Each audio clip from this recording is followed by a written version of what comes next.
सभी आराधकों को साध्वी श्री चैतन्य शास्त्री जी का धर्म लाभ। नवकार मंत्र। नमो अरिहंताणम, नमो सिद्धाणम, नमो आयर्याणम, नमो उवजायाणम, नमो ले सब्बसापनम। एसो पंचनमुक्कारो सर्वपापप्रणाशरणो, मंगलाणं च सर्वेसिं परमं हवै मंगलम। गुरु मंत्र। नमो नमः श्री गुरुनेमि सूरये। आज का दिन यानी कि काली चौदस का दिन, यह दिन सभी घरों के अंदर कषाय भाव को निकालने की भावना की जाती है, यानी कि सब ककड़ाहट निकालने के भाव करते हैं। अपने घर के अंदर जो झगड़े होते हैं उसको निकालने की बात है। लेकिन जिन शासन के अंदर तो अद्भुत बात बताई है कि अपने अंदर रहे हुए कषाय भाव, अनेक भाव से रहे हैं, वो सभी को नष्ट करना है।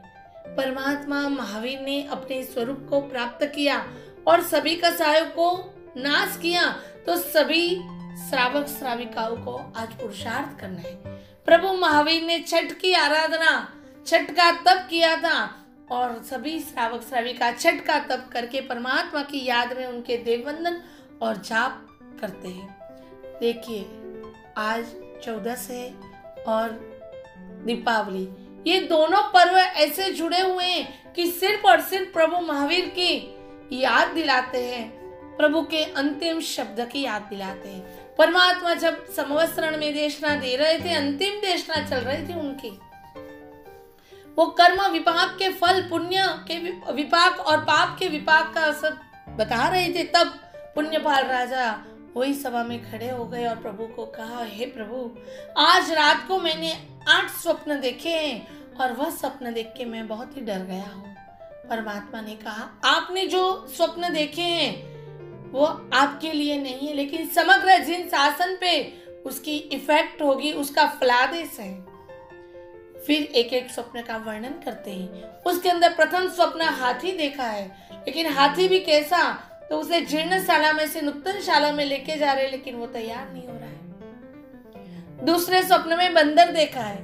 देखो, बंदर के अंदर जरा भी पराक्रम नहीं होता है, सत्वहीन होता है और चंचलता होती है। उसी तरह जिन शासन के अंदर भी सत्वहीन लोगों के हाथ में चला जाएगा। तीसरे नंबर में क्षीर वृक्ष देखा है, लेकिन उसके आजू बाजू कांटे देखे हैं। उसका मतलब यही है कि श्रावक जिन शासन प्रेमी होंगे, वफादार होंगे, लेकिन उन्हें जिन शासन का कार्य करने के लिए पहुंच नहीं पाएंगे, कोई न कोई कांटा यानी कि अवरोध आएगा। चौथे स्वप्न के अंदर कौवा देखा है। कौवा जैसे सरोवर के स्वच्छ जल को नहीं पीता है, लेकिन जहाँ पानी खराब करना है वहां ही अपनी चोंच डालता है। उसी तरह जिन शासन के अंदर भी ऐसे होंगे कि जो जिन शासन का नाम खराब करेंगे। 5वें स्वप्न के अंदर सिंह देखा है। देखो, जैन मत में को सिंह तुल्य बताया, लेकिन यहाँ सिंह कैसा देखा है? मरा हुआ सिंह, और वो भी उसको कोई और प्राणी नहीं खा रहे, लेकिन वो सिंह के अंदर हुए वो कीड़े ही सिंह का पूरा शरीर खा रहे। उसी तरह जिन शासन के अंदर बाहर के कोई अवरोध नहीं आएंगे, लेकिन जिन शासन के अंदर ही रहे हुए श्रावक श्राविका आदि संघ ही अंदर एक दूसरे को तकलीफ देगा। 6ठे नंबर के क्रम में कमल का स्वप्न देखा है, लेकिन वो कैसे है, कहाँ उगा है? तो वो कादव के अंदर उगा हुआ है। उसका फलादेश यह है कि माँ बाप को धर्म अच्छा लगेगा, लेकिन परिवार के पीछे पुत्र पुत्रादि को धर्म अच्छा नहीं लगेगा और अच्छे कुल में धार्मिक संतान पैदा नहीं होंगे। कंदमूल, द्विदल आदि अभक्ष्य चीजों का खाना रहेगा और संतानों को परमात्मा के वचन में श्रद्धा नहीं होगी। 7वें नंबर में बीज देखा है, लेकिन वो बीज सड़ा हुआ है। उसका फलादेश यह है कि भविष्य में कोई भी फल की कल्पना किए बिना, सारा और नरसा कुछ देखे बिना ऐसे ही धर्म कार्य करते रहेंगे। 8वें नंबर में कुंभ देखा है, लेकिन कुंभ कैसा? जल से सुशोभित कुंभ एक बाजू है और टूटा हुआ घड़ा है। लोग उसे ही आदर कर रहे। उसका फलादेश यही है कि गीतार्थ मुनि भगवंत को मान सम्मान नहीं मिलेगा, लेकिन जो गीतार्थ नहीं है ऐसे गुरु भगवंतों को मान सम्मान, उनकी ही वाहवाह होगी। यानी कि जिसका भक्त वर्ग मजबूत होगा वो गुरु भगवंत की वाहवाह होगी, और जिनका भक्त वर्ग नहीं है वो गुरु भगवंत को पूछेंगे। देखिए, ये सब फलादेश जानते हैं और हम समझते भी है कि जिन शासन के अंदर आगे आगे क्या होने वाला है, जिन शासन को संभालना वो हमारा कर्तव्य बनता है।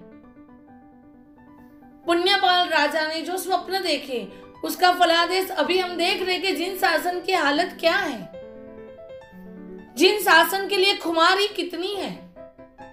प्रभु ने इतना अद्भुत शासन दिया है, हमें उसे संभालना है और कैसे आत्मीयता के साथ संभालना है। जैसे आप अपने परिवार को संभाल रहे हो वैसे ये प्रभु के शासन को संभालना है, और वो तभी हो सकता है जब अपने स्वरूप का वाहन होगा। जब तक जीव के अंदर स्व स्वरूप के लिए कोई पुरुषार्थ नहीं होगा वो कुछ नहीं कर पाएगा। दीपावली कल्प के अंदर भी चंद्रगुप्त राजा को 16 स्वप्न है, उसका भी वर्णन बताया हुआ है। उसके अंदर पहला स्वप्न यह है कि कल्प वृक्ष टूटा हुआ है, यानी कि राजा आदि संयम नहीं लेंगे। दूसरे स्वप्न में उन्हें सूर्यास्त दिखा है, यानी कि पंचम काल में केवल ज्ञान नहीं होगा।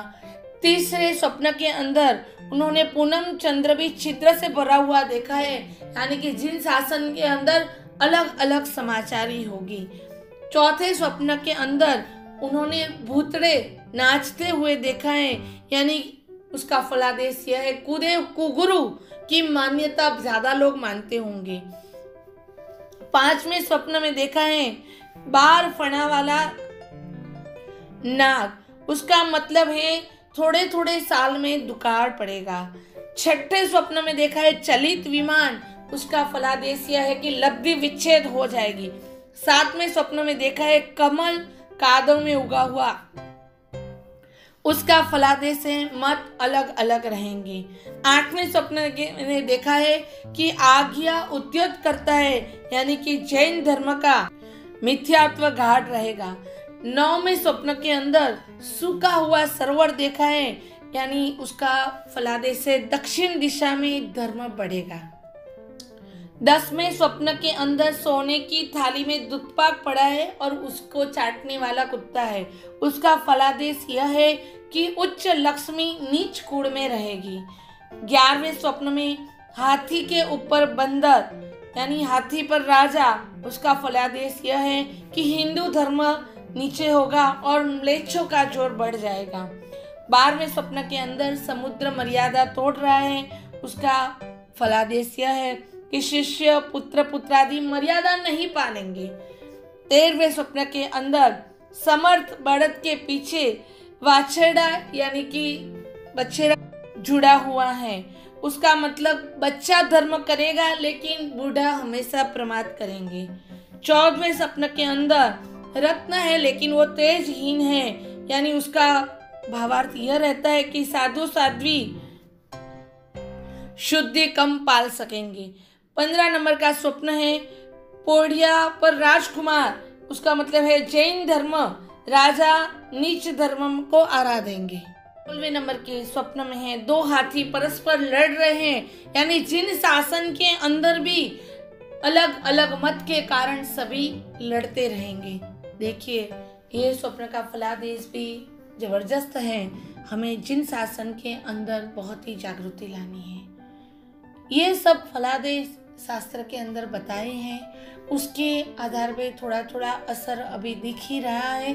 जिन शासन के अंदर और समाज के अंदर भी हम देख रहे हैं कि जैन धर्म बहुत ही थोड़े ही लोगों में रहा है। बाकी हिंदू धर्म का फैलावा है, अन्य धर्म का फैलावा है, लेकिन जैन धर्म वाले भी जैन धर्म का पालन नहीं कर रहे हैं। देखो, परमात्मा का दुर्लभ शासन मिला है, इतनी समझ मिली है, तो इन्हें नहीं छोड़ना है, लेकिन उसके प्रति वफादार होना है। ये दिवाली के प्रवचन के अंदर और कुछ सीखे या ना सीखे, लेकिन इतना जरूर सीखे, मेरे प्रभु ने जो शासन दिया है वो शासन को मुझे एक पीढ़ी तक आगे बढ़ाना है।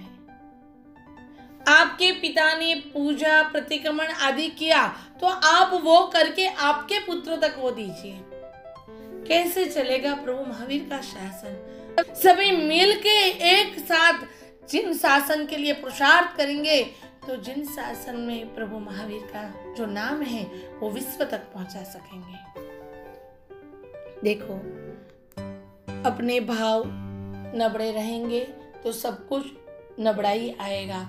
आपको समर्थ भाव रखने हैं, मजबूत भाव रखने हैं, और दूसरे बदले ना बदले, मुझे मेरे स्वरूप को प्राप्त करना है, मुझे प्रभु महावीर की आज्ञा को मेरे जीवन में उतारना है।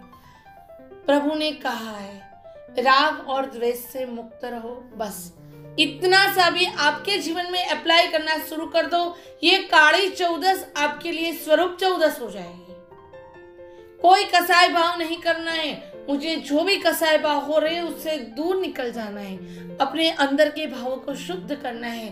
तो आप सभी आज के दिन अपने स्वरूप को प्राप्त करें और अपने आत्मा का कल्याण करें। यही शुभ मंगल भावना के साथ शुभम भवतु।